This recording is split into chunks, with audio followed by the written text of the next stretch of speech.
Hello, everybody. Welcome to another episode of the Business Spotlight. I am Scott McMeans, of course, with Action Coach. I am thrilled today. We've got Lisa Redman from Nuevo Modern Mexican Restaurant. And not only we're recording this at lunchtime, which is probably not the smartest idea because I'm already hungry, but I want to learn as much as I can about Nuevo Modern Mexican. So, Lisa, the camera and the microphone are yours. Go ahead and Hello. introduce yourself. Tell us your story. How did you get to where you are right now? Oh gosh, this has been a well, I'm almost 50. I've been in this business since really 2000. So quite a while. Um, my name is Lisa Marie Redman, and I own Nuevo Modern Mexican Tequila Bar. I also own Lakeside Event Space, which is a part of our Nuevo Modern Mexican concept. So honestly, me starting in 2000, I just started as a bartender. I did a little bit of prep cook, which lasted about a month. Oh Um, boy. and I realized back of the house is really not my forte. But so I've always been surrounded by food for quite a while. I, like I said, in 2000, starting in the restaurant business, bartending, serving. I managed an Indian restaurant for years. So yeah, so I've been doing Interesting. it for quite a while. Um, in the middle of the restaurant business and just bartending and serving and managing, I actually was going to school to be a registered dietitian.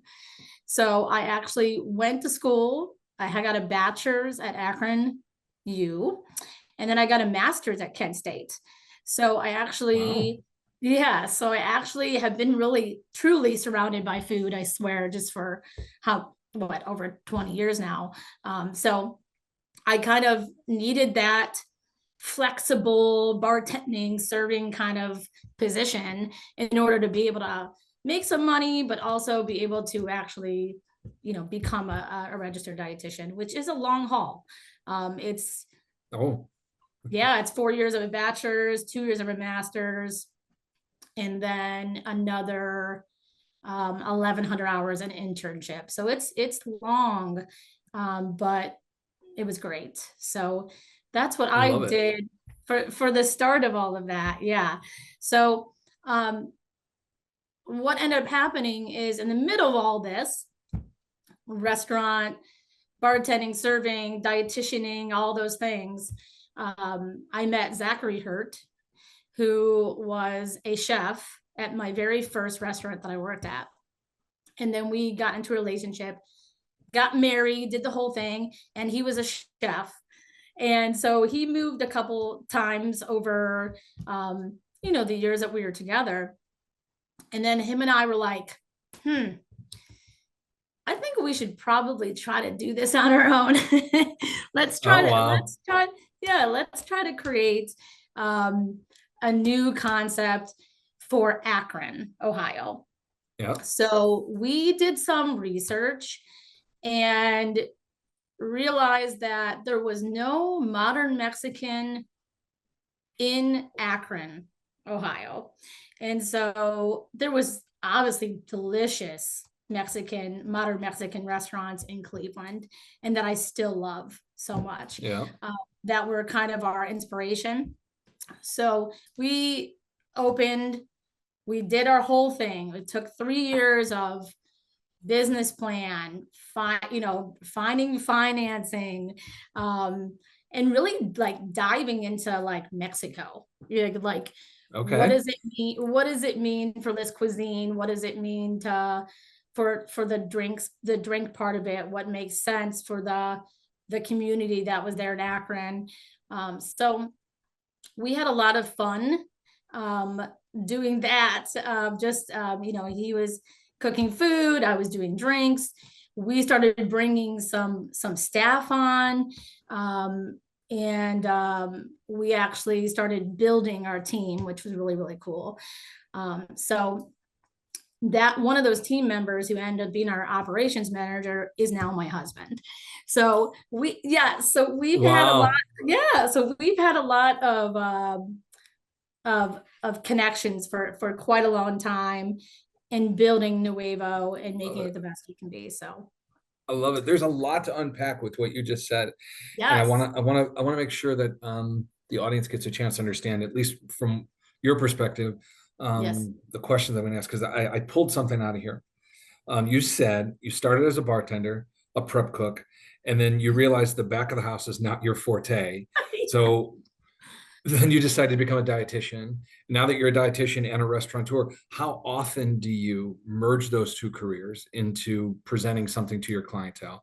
And second, what was it about the back office that led you to believe that's not your forte?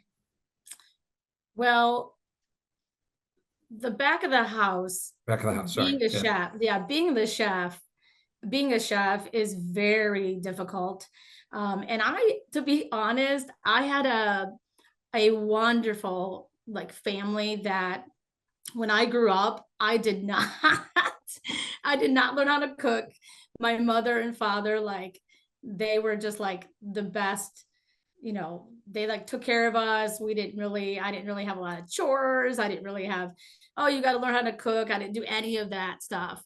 Um, and to be honest, over the years, I've always dated and been with people that were like really great cooks. So I was just so blessed. God was like, here you go. Like I Yeah. know you can't do this, but here it is. Um, so I never really had I never really felt comfortable doing anything chef related. Definitely interested in the food aspect of it, of course. But my thing has always been front of the house and just like, you know, just being with people and teaching people and, just becoming Okay. friends and those kind of things. So just the mouthpiece, I guess, of the front of the That's house. not okay. Yeah. But here's the thing that I'm interested, or I find interesting. You said, I like working with people. I like teaching people. I like Yes. building a team. And these are concepts that ring true for somebody in a real leadership position. These are things that Yes. ring true for somebody that is a good owner, because you've literally gone from the back of the house to the front of the house to the president's box or the owner's Correct. box, right? That's Correct. that's a very interesting position to be in, because you've been there, done that in all these different positions. So you kind of know the plight of the back of the house. You know Yes. the challenges and struggles of somebody behind the bar. And now as an owner, you can, I would assume, take the things that you've known and experienced and make a better experience for those that you work with. So the ultimate customer experience rings true. Is that a good assessment of what's happening here? 100%. I think that it's important to have all of those experiences when you are an owner. I think it's very important because Mhm. no matter, especially in the restaurant business, and we all know as entrepreneurs that you are going to be thrown into something and your dishwasher could be calling off and you could be being like, hey, Mhm. I got to know how to work this dish machine. Oh my gosh, my pantry cook called off. Now I got to make chips. Now I got to make salads. Now I got to scoop guac. Oh, I have to bartend now. I got to, like all these things. I got to make sure I know how to hostess. So I think it's very important Yeah. to to know all those things. And I think I was just guided through that, like you're just like, oh, I've already done all these things, like Mhm. which I think works really well, because obviously you don't know that you start in 2000 and then 2014 you're going to be an entrepreneur. You don't know that, when in 2000. So it's pretty cool, I think, and really fun to be able to like know all these things and to have those experiences. And you're 100% right. I also understand their ups and downs with it as well, as far as like my employees, the back of the house, the front of the house, connecting with guests, all that is very important. And I just know all of that from that experience from starting 2000. Yeah, this is an interesting perspective. Okay. There's such a thing as servitude leaders, or a service driven leader. There's also something that's come forward in the last so many years, an empathetic leader, somebody Yes. that has empathy in the face of what they know, not only their clients, but their teammates are going through. So instead of being angry that somebody called off, you know what that means for everybody else in the team. So you have a different feel for how to lead that team.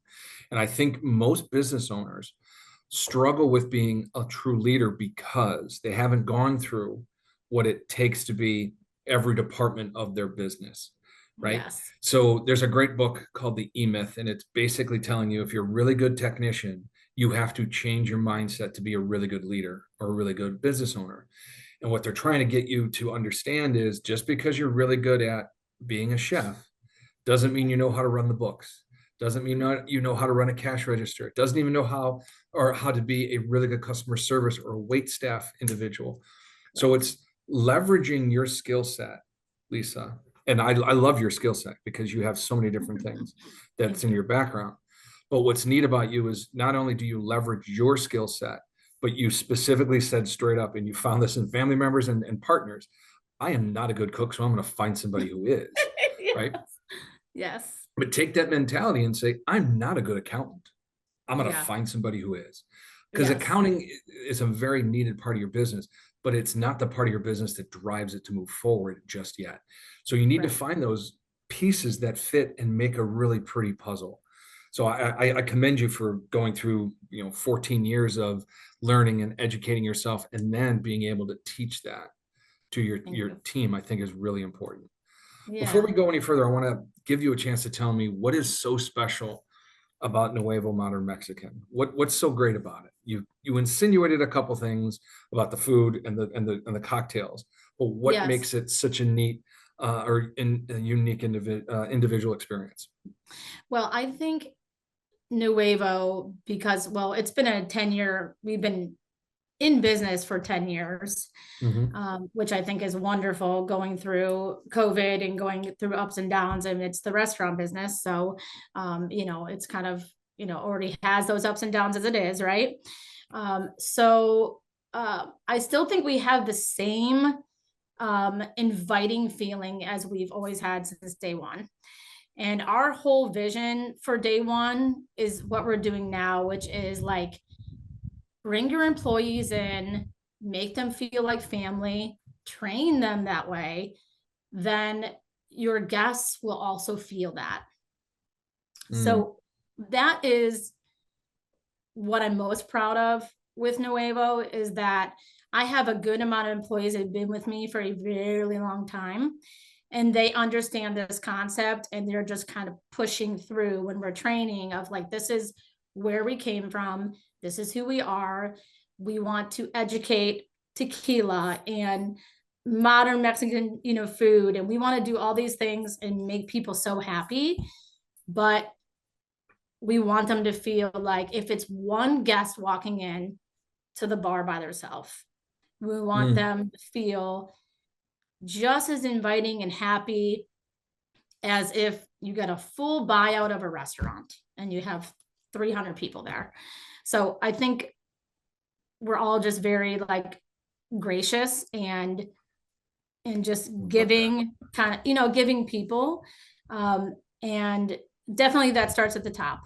That definitely starts at the top and it goes down. And I think that if we just keep doing that as a team, we'll just keep people happy. I don't think that, Love this. you obviously go in for many reasons in a business. But ultimately you're here to like, create happiness for people. So that's a big part of it. I the fact that tequila equals happiness is what I pulled out of what you said Yeah. there. Tequila equals happiness. Yes, But tequila equals happiness. but here's the interesting point. There's so many different and unique things I want to pull out of this conversation because I think it resonates with people, or at least it should. One, you said you want to make people happy, and you do so by making sure they're educated on the food and the tequila they're enjoying. Correct. So you're very open about, you want people to be immersed in the experience of being in your restaurant. You want them to feel as if they're part of the family, because they are. In addition to that, you want them to understand and have this joy, this happiness, because they're experiencing something they have never experienced before. And that comes from your generosity, your graciousness with respect to how you treat them, and the knowledge you want them to pull out of being there. And this is what I find interesting. An educated client is the best kind of client. So when you have somebody walk in the door and they ask you about what's that bottle of tequila, you have a staff that knows what that tequila is, how it was made, the nuances of it, what's good about it, what's bad about it. And now the customers can make an educated decision. I don't want to make light of this because that is one of the most important aspects of being a salesperson that anybody can learn. You Yep. educate people and then get out of the way and let them make a buying decision, right? Yes, You can yes. do what you can to coerce them one way or the other, but at the end of the day, you will have the happiest clientele when they are educated on what you do, how you do Mhm. it, who you do it for, and the reasons why you're doing it. Then they understand this is the place I want to be. And then they make Yes, their buying decision. So, regardless of what business you're in, those are traits that every business should take to heart because 100%. this is something that makes a difference in the buying decision and the And then, experience. I love the fact that you said happy experience because that's what you want your customers to yeah, because have. they're going to come back. Right. That's the other thing. I mean, that's your whole point. Like bringing them in and making them happy, and then they're coming back, and then they market for you. You know what I mean? Like go out Well, there and tell the you know this goods. probably better than anybody, right? Experience and research shows that when somebody has an amazing experience, they'll tell 1 to 3 people. Yeah, If they have a really bad experience, they'll tell so many. 7 to 10 different people. So Yes. it's in your best odds to give somebody an amazing experience. So they'll tell up to 3 people or more, but two, they're not telling 7 to 10 people how bad the experience was. So No, no. you're best served, right, by making sure everybody walks in and they have that happy experience. Correct. I'm Yes. gonna turn the card on you a little bit and ask about lessons learned. Lisa, what are some of the lessons over 14 years, or 10 years of ownership, but being in the business for 24 years? What's the last 10 years of business ownership given you as lessons? What could somebody learn from you? I think lessons learned are I I mean I oh, both restaurants I was able to create I want to say create a community, but connect the community in, meaning like so when we started at downtown Akron, I was like, we're gonna have our bank down here and we're gonna have our lawyer down here and our architect down here. And so then it creates like, hey, we're gonna take care of each other, right? Mm, Um, the same for Cleveland for downtown, a little bit harder, right? Because it's a larger city, but let's connect with what's around us and how can we help each other. I think my lesson learned for that is that I kind of wish I would have like almost instead of being immersed in it, being like, hey, we're opening and here we are and let me connect. I wish I would have almost went to the community first and been like, what mm, are the struggles? What do I see? Like for downtown Cleveland, our spot, I mean, we're right on the pier, right? mhm. And there's great parking on the pier, but we don't own the pier, right? So that's been a somewhat of a struggle because you're seeing like you have a ton of parking spots on the pier and it's great for Cleveland because not a lot of people have parking in Cleveland, especially in downtown, especially having a large event space that we have, you have parking right there, right? Yeah, But there's a lot of challenges with having the Good Time 3 there, with having Rock Hall, which is both blessings and bring us a ton of business. I was going to But say both blessings and a curse, right? yeah, Because then it's like, okay, now there's more people.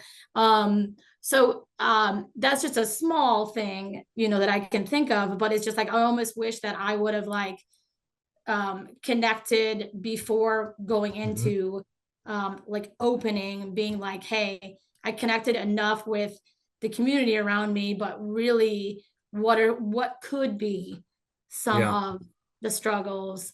Um, and obviously, we all learn to do the SWOT analysis and all those things.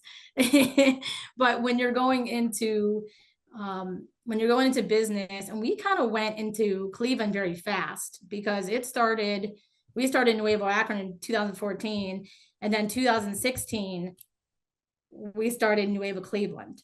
Yes, okay, which is very not something we really had on a horizon or our business plan.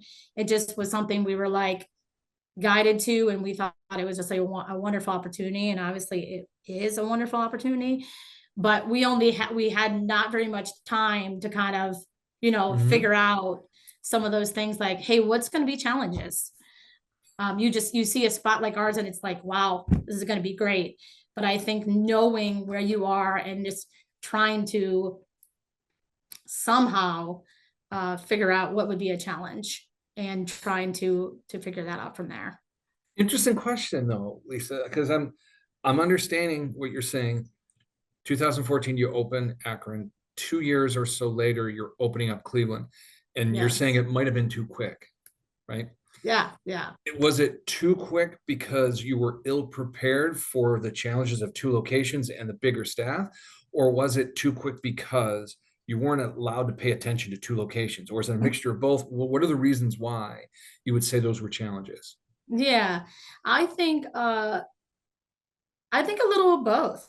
I Yeah. think that, like, so one of the challenges that we had was, so we had this wonderful team in Akron that was managing, and doing a great job, and trying to, obviously connect with the community out there, and and building that business in Akron, right? So what we did was we were like, okay, we're gonna take uh this main person from the kitchen, this manager, this bar manager that has trained all of our staff, and we're going to put them in Cleveland, Yeah. right? It's Which, simple, right? simple, we got this. So Hmm. that's what we did. But then we started realizing, oh my gosh, like you have that in this project, and Cleveland is so big. And you have a big restaurant, and then you have a huge catering leg that is Hmm. now growing on top of that. And again, blessings, but it's like you figure out like, oh my gosh, now you have to be two places. You know what Hmm. I mean? Now you have to be two places at once. You got to give attention to both. You literally want to just clone yourself because you want to be at both places, especially someone like me, Scott, who I want to like literally immerse myself in like the Yeah. employees and the guests and the experience. It's like, oh my gosh, wow, this is hard to do, to stretch Hmm. yourself and then stretch your employees to make it the best it could be. So we did the best we could, um, obviously with two restaurants going. And but I think that that was something I learned of like, Sure. now that I'm growing more, how do I start that? And it's definitely a different way now, like how do I start that new venture? Um, and It's instead of not just, easy. it is not It's not easy. easy. And that's why I was interested to hear, is it that you grew too fast? You have two locations. It's this unique combination that somebody in Yes. 2000 wasn't prepared for. In No, 2014, never thought in a million, 2 years later, you're going to do this again. no. So one thing we've pulled out of Lisa is she's an ambitious young lady that likes to take challenges, which is a great Yes. characteristic for an entrepreneur. So good on you. Thank But you. also, you've proven yourself to be over 10 years of being in the business that you're determined to make it work because you have this vision and this opportunity to be successful, and you're going to take full advantage of it, which I love. I 100%. wanted to ask you, what advice would you give a brand new business owner? Doesn't have to be necessarily a restaurateur, but somebody that's opening their own business. What would the best advice you can think of be? Okay, well, I think one of the first things we did was go to the small business association. So we got help from the local small business, um, just to get some guidance of Yep. like, business plan, how, what do we need to think of, those things. I think that's great resource, free resource, and just a great resource. I think that's number one. Number two, I would say talk to the people that have been in it for quite a while, been in Mm. that type of business for quite a while. I did that so I worked for HR for several years, and HR restaurants, they're pretty large. And Mhm. I took some time with them and just got like some tips of like, hey, what am I not thinking of? Because you've Yeah. been doing it for years. What am I not thinking of? I love So the I fact think that you actually went back into your own quiver and said, I'm going to reach back out into the community and find out what could be. And that's something you would tell everybody as a really good piece of advice. yes, I would Yeah. say go out and use your, use the people that you've maybe known in the past, or try to find some kind of connection of someone that's already done this to help you through it. And then again, just I think leaning on your community is very important, because that becomes your family, becomes people that bring you business, you give business to. I think that's very important to have a community around you I will to say lean one on. thing I appreciate about your wisdom is you've made mention of the word family half a dozen times in this Oh conversation. yeah. And Yes. it's obviously something you hold near and dear, and Yes. it's true to who you are as far as your nature and the way you treat your employees, and you look to have that experience transitioned over to those who visit your restaurants. I think it's a spot on representation of who you are and what you're bringing to the Thank table, you. literally to the table. Whether it's tequila or tacos, you're bringing it to the table. That's right, friend. I love it. Hey, this is the last question I'm going to ask you, and I'm always interested to hear what people have to say, because people always have a different twist, but it's typically the same answer. Yes. Lisa, I'm going to throw you in the flux capacitor. You're going to go back so many years and sit on a park bench next to 18-year-old Lisa. Oh geez. What would you say to her? I would say be yourself. Be Mm, yourself, you know, find God earlier. I've found God. Everyone has their own path, but I think that's literally helped me just be a better person, be a mm, happier person, giving person. Um, yeah, but just be yourself, and just keep love it. striving forward. And so that's what we're here for, to give back and love, and so just keep doing that. Yeah. Well, thank you so much for that. That's Yeah. outstanding. Thank you. I I want appreciate to it. thank you for being on the show. We've gotten through 30 minutes of conversation. It felt like three. So I know. thank you It for really that. did. But Yeah. I will tell you what, I have plenty of admiration for what you've been able to do. A restaurant that's been in business for 10 years is a Yes. rarity. So Yes. congratulations on that. Thank you. And all the information for you thirsty and hungry people, all the information for Lisa's restaurant, Nuevo Modern Mexican, Cleveland, will be in the description down below. So you can, in fact, find them. Look forward to coming out and seeing you at some point and enjoying what great, happy experience I'll have. Thank you so much Thank for you. being on the show. I appreciate it. And we'll talk again Thank you, soon Scott. on the Business Spotlight. Bye, guys.